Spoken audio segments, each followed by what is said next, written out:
Good morning everyone, स्वागत है आप सभी का आपके अपने यूट्यूब चैनल ब्लेजर्स कॉन्सेप्ट में। फ्रेंड्स, आज के सेशन में हम लोग एक बार फिर से रेलवे एनटीपीसी का प्रैक्टिस सेट देखेंगे। रोजगार पब्लिकेशन का बुक है, ये अंकित भाटी सर के द्वारा लॉन्च किया गया है और 15 प्रैक्टिस सेट इस बुक में दिया गया है और आज के सेशन में हम लोग इस बुक का सेट नंबर 6 देखेंगे। तो चलिए शुरू करते हैं आज का सेशन। और फ्रेंड्स, इससे पहले का जो प्रैक्टिस सेट नंबर 5 तक का जो वीडियो अपलोड किया गया है, अगर आप लोग वो वीडियो नहीं देखें तो इस वीडियो के डिस्क्रिप्शन में उसका लिंक दिया गया, यहाँ से देख लीजिए, या फिर हमारे चैनल के प्लेलिस्ट में भी जाके आप लोग उस वीडियो को देख सकते हैं। अलग से प्लेलिस्ट बना दिया गया है। मैथ और रीजनिंग का क्वेश्चन आप लोग खुद से सॉल्व कर लीजिएगा। सॉल्यूशन का पीडीएफ हमारे टेलीग्राम चैनल पे अपलोड कर दिया जाएगा। जीके जीएस और करंट अफेयर्स के क्वेश्चन हम लोग देखेंगे। तो देखिए, क्वेश्चन नंबर 61 से यहाँ पे जीएस का क्वेश्चन दिया गया है। तो चलिए फ्रेंड्स, शुरू करते हैं आज का सेशन और देखते हैं इस सेट का यहाँ पे पहला क्वेश्चन जीएस का। क्वेश्चन नंबर 61 हो जाएगा। दिया है इसमें, यदि मांग की कीमत लोच 1 से कम है तो वस्तु की मांग को कहा जाता है। यानी कि वस्तु की मांग को क्या कहा जाता है? तो इसे कहा जाएगा बेलोचदार।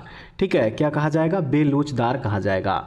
जब कीमत में परिवर्तन के कारण मांग की गई मात्रा समान रहती है तो इसे बेलोचदार मांग के रूप में जाना जाता है।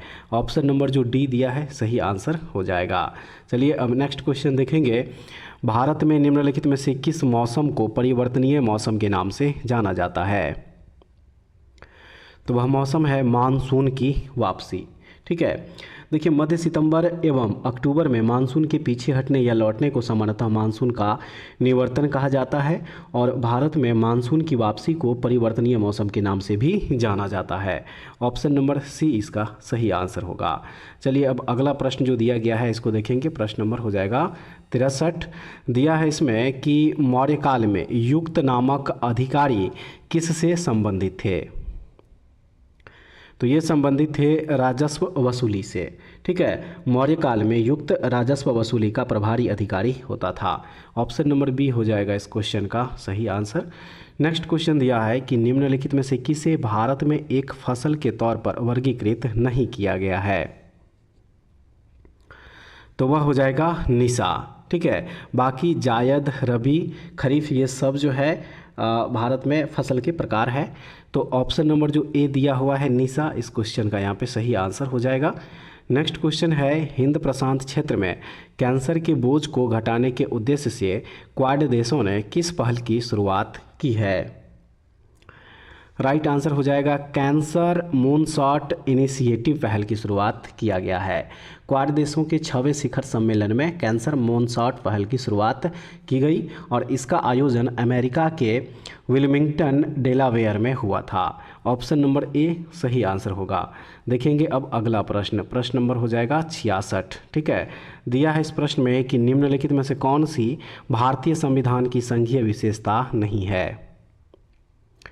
तो ये हो जाएगा अखिल भारतीय सेवाएं। ठीक है, अखिल भारतीय सेवाएं, एकल नागरिकता, आपातकाल एवं एक चुनाव आयोग, ये सभी भारतीय संविधान की एकात्मक विशेषता है। ऑप्शन नंबर बी बिल्कुल सही आंसर हो जाएगा। नेक्स्ट क्वेश्चन दिया है कि लक्षद्वीप टापू का प्रसिद्ध नृत्य कौन सा है? तो वह हो जाएगा कोलकली। ठीक है, कोलकली का शाब्दिक अर्थ छड़ी नृत्य है और इस नृत्य में केवल पुरुष ही भाग ले सकते हैं। लावा लक्षद्वीप के मिनिकॉय द्वीप की प्रसिद्ध नृत्य शैली है, ये भी याद रखिएगा। ऑप्शन नंबर जो डी दिया है बिल्कुल सही हो जाएगा। देखेंगे अब अगला प्रश्न। गुजरात का कराना बांध निम्नलिखित में से किस नदी पर बना है? तो ये बना है माही नदी पर। ठीक है, कराना बांध गुजरात के महिसागर जिले में माही नदी पर निर्मित है। तो ऑप्शन नंबर जो ए दिया है सही आंसर हो जाएगा। वर्ष 2024 में किस सत्याग्रह के 100 वर्ष पूरे हुए? तो वह सत्याग्रह था वैकोम सत्याग्रह। ठीक है, वैकोम सत्याग्रह केरल के त्रावणकोर रियासत के वैकोम में 30 मार्च 1924 से 23 नवंबर 1925 तक चला था। तो वैकोम सत्याग्रह इस क्वेश्चन का सही आंसर हो जाएगा। अब अगला प्रश्न देख लीजिए। मानव हृदय में फुफ्फुसीय शिरा, खाली जगह दिया हुआ है, से जुड़ी होती है। यानी कि मानव हृदय में फुफ्फुसीय शिरा किससे जुड़ी होती है? तो ये जुड़ी होती है बाएं अलिंद से। ठीक है। फुफ्फुसीय शिरा फेफड़ों से बाएं अलिंद में शुद्ध रक्त पहुंचाती है। ऑप्शन नंबर ए इस क्वेश्चन का राइट आंसर होगा। अगला प्रश्न देखेंगे, किसी पिंड का संवेग 50 kg मीटर सेकेंड पावर -1 है और वेग 5 मीटर पर सेकेंड है, उस पिंड का द्रव्यमान क्या होगा? तो इसका द्रव्यमान हो जाएगा 10 kg। ऑप्शन नंबर डी हो जाएगा। अगला जो प्रश्न दिया है, देखिए इसमें कह रहा है कि निम्नलिखित में से पांड्यों की राजधानी कौन सी थी? तो मदुरई पांड्यों की राजधानी थी। ऑप्शन नंबर बी हो जाएगा। देख लीजिए अब अगला जो प्रश्न दिया है, इसको कह रहा है इसमें कि असम के किस शहर में हर वर्ष चाय महोत्सव मनाया जाता है? तो ये मनाया जाता है जोरहाट में।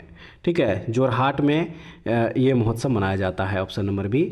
मध्य प्रदेश का कौन सा जिला तांबे का अग्रणी उत्पादक है? तो वह जिला है बालाघाट जिला। ठीक है, बालाघाट जिला, मध्य प्रदेश का बालाघाट जिला तांबे का अग्रणी उत्पादक है। वैश्विक स्तर पर अगर बात करें तो चिली देश तांबे का सबसे अधिक उत्पादन करने वाला देश है। ठीक है, इसको भी जरूर याद रखिएगा। ऑप्शन नंबर जो सी दिया है ये बिल्कुल सही आंसर होगा। नेक्स्ट क्वेश्चन में दिया है कि भारतीय संविधान का कौन सा अनुच्छेद नए राज्यों के गठन और मौजूदा राज्यों के क्षेत्र, सीमाओं या नामों में परिवर्तन से संबंधित है? वह कौन सा अनुच्छेद है?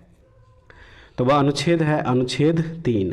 ठीक है, अनुच्छेद 3 नए राज्यों के निर्माण, वर्तमान राज्यों के क्षेत्रों, सीमाओं एवं नाम परिवर्तन की संसद की शक्ति से संबंधित। ऑप्शन नंबर बी हो जाएगा बिल्कुल सही आंसर। चलिए अब अगला प्रश्न देख लीजिए। प्रश्न नंबर हो जाएगा 76। दिया है इस प्रश्न में कि लोकप्रिय बाघ गुफा चित्र, खाली जगह दिया हुआ है, में पाए जाते हैं।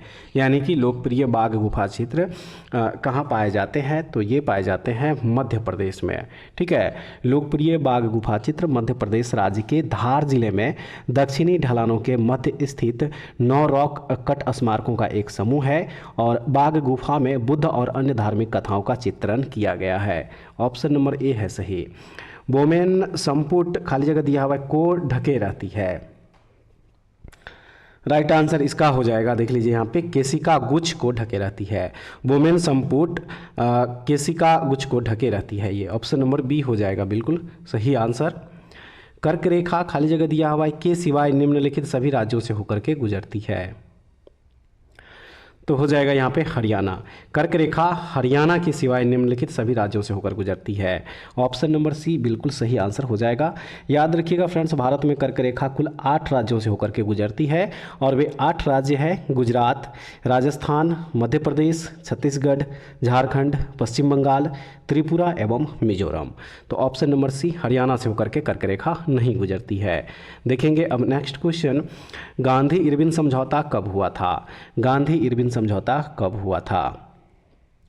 तो ये समझौता हुआ था 1931 ईस्वी को। ठीक है, गांधी इरविन समझौता 5 मार्च, याद रखिएगा, 5 मार्च 1931 ईस्वी को हुई थी और इसको दिल्ली समझौता के नाम से भी जाना जाता है। ऑप्शन नंबर बी इसका बिल्कुल सही आंसर दिया गया है। नेक्स्ट क्वेश्चन है कि विष्णुपुर जो टेराकोटा मंदिरों के लिए प्रसिद्ध है, कहाँ स्थित है?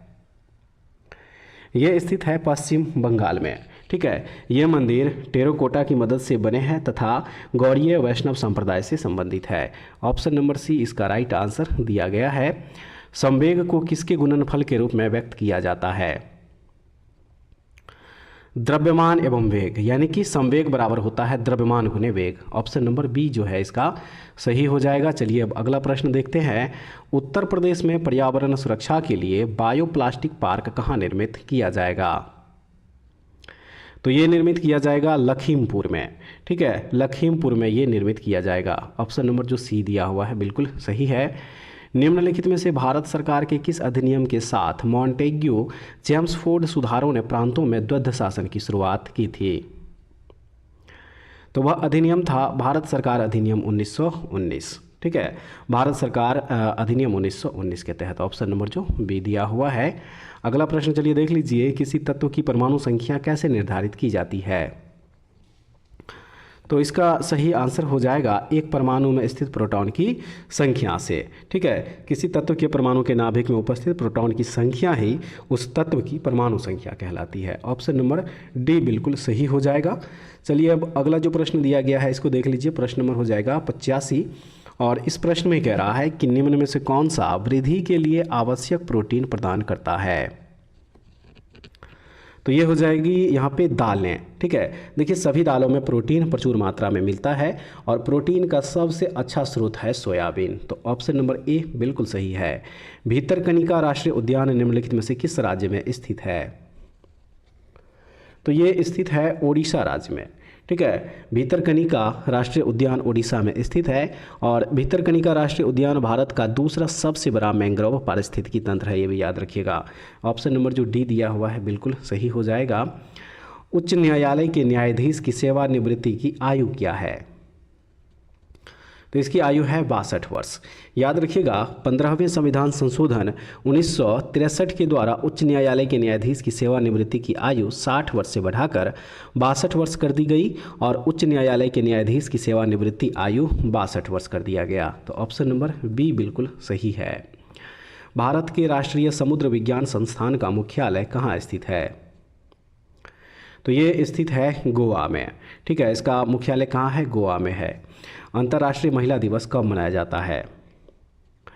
8 मार्च को अंतर्राष्ट्रीय महिला दिवस के रूप में मनाते हैं। ऑप्शन नंबर जो बी दिया है ये बिल्कुल सही है। चलिए अब अगला प्रश्न देखते हैं। भारत द्वारा 1975 में प्रक्षेपित प्रथम कृत्रिम उपग्रह का नाम क्या था? तो उसका नाम था आर्यभट्ट। ठीक है, इसका नाम क्या था? आर्यभट्ट था। तो ऑप्शन नंबर सी है सही। निम्न में से कौन सी सोशल नेटवर्किंग साइट नहीं है? निम्नलिखित में से कौन सी सोशल नेटवर्किंग साइट नहीं है? तो हो जाएगा विकिपीडिया। विकिपीडिया एक सोशल नेटवर्किंग साइट नहीं है। ऑप्शन नंबर डी बिल्कुल सही हो जाएगा।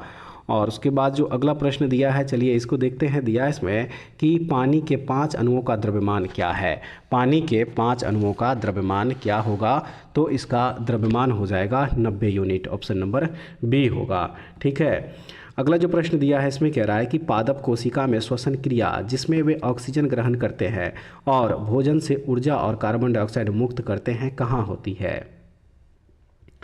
तो ये होती है माइटोकॉन्ड्रिया में। ठीक है, माइटोकॉन्ड्रिया पौधे की कोशिकाओं एवं जानवरों की कोशिकाओं दोनों में पाए जाते हैं, ये भी याद रखिएगा। ऑप्शन नंबर डी है बिल्कुल सही आंसर। उसके बाद हो जाएगा भूटान भारत के निम्नलिखित में से किन राज्यों के साथ अपनी सीमा साझा करता है? सही आंसर इसका हो जाएगा सिक्किम, पश्चिम बंगाल, असम और अरुणाचल प्रदेश। इन चारों राज्यों के साथ भूटान की सीमा लगती है। ऑप्शन नंबर ए बिल्कुल सही आंसर दिया गया है। नेक्स्ट क्वेश्चन हो जाएगा माई मास्टर पुस्तक के लेखक कौन है? तो फ्रेंड्स इस पुस्तक के लेखक है Swami Vivekananda. Option number A दिया हुआ है सही। शतरंज बोर्ड में प्रयुक्त वर्णों के रंग होते हैं। शतरंज बोर्ड में प्रयुक्त वर्णों के रंग होते हैं, खाली जगह दिया हुआ है। चलिए ऑप्शन देख लीजिए। यहाँ पे जो ऑप्शन दिया गया है 4 ऑप्शन है और इसका सही आंसर फ्रेंड्स हो जाएगा ऑप्शन नंबर ए, यानी कि सफ़ेद और काले होते हैं। ठीक है, उसके बाद जो अगला प्रश्न यहाँ पे दिया गया है, प्रश्न नंबर हो जाएगा 97। प्रश्न नंबर यहाँ पे हो जाएगा 97 और दिया है इसमें कि 1 न्यूटन बराबर कितना होता है? 1 न्यूटन बराबर कितना होता है? तो 1 न्यूटन बराबर हो जाएगा 1 kg गुने 1 यहाँ पे मीटर सेकंड का पावर -2 जो दिया हुआ है। तो ऑप्शन नंबर डी बिल्कुल सही है। अगले प्रश्न को देखेंगे। गर्भ निरोधक की कौन सी विधि HIV के संक्रमण को रोक सकती है?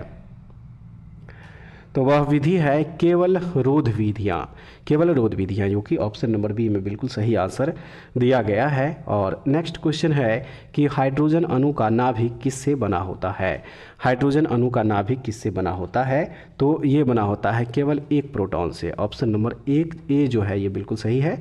लास्ट क्वेश्चन में दिया है कि अमेरिका की एरोस्पेस और प्रक्षेपण सेवा प्रदाता निजी कंपनी ब्लू ओरिजिन ने मई 2024 को NS-25 मिशन का प्रक्षेपण किया। इस मिशन में कौन भारतीय सम्मिलित था? तो इसमें सम्मिलित था गोपी थोटाकुरा। ठीक है, गोपी थोटाकुरा इसमें शामिल था। ऑप्शन नंबर ए बिल्कुल सही आंसर हो जाएगा। तो फ्रेंड्स उम्मीद करते हैं आज का सेशन भी आप लोगों के लिए काफ़ी यूज़फुल होगा। जरूर देखिएगा इस सेशन को और उसके बाद कमेंट्स में बताइएगा क्वेश्चन का लेवल कैसा था, आप लोग कितना क्वेश्चन इसमें से सही कर पाए हैं।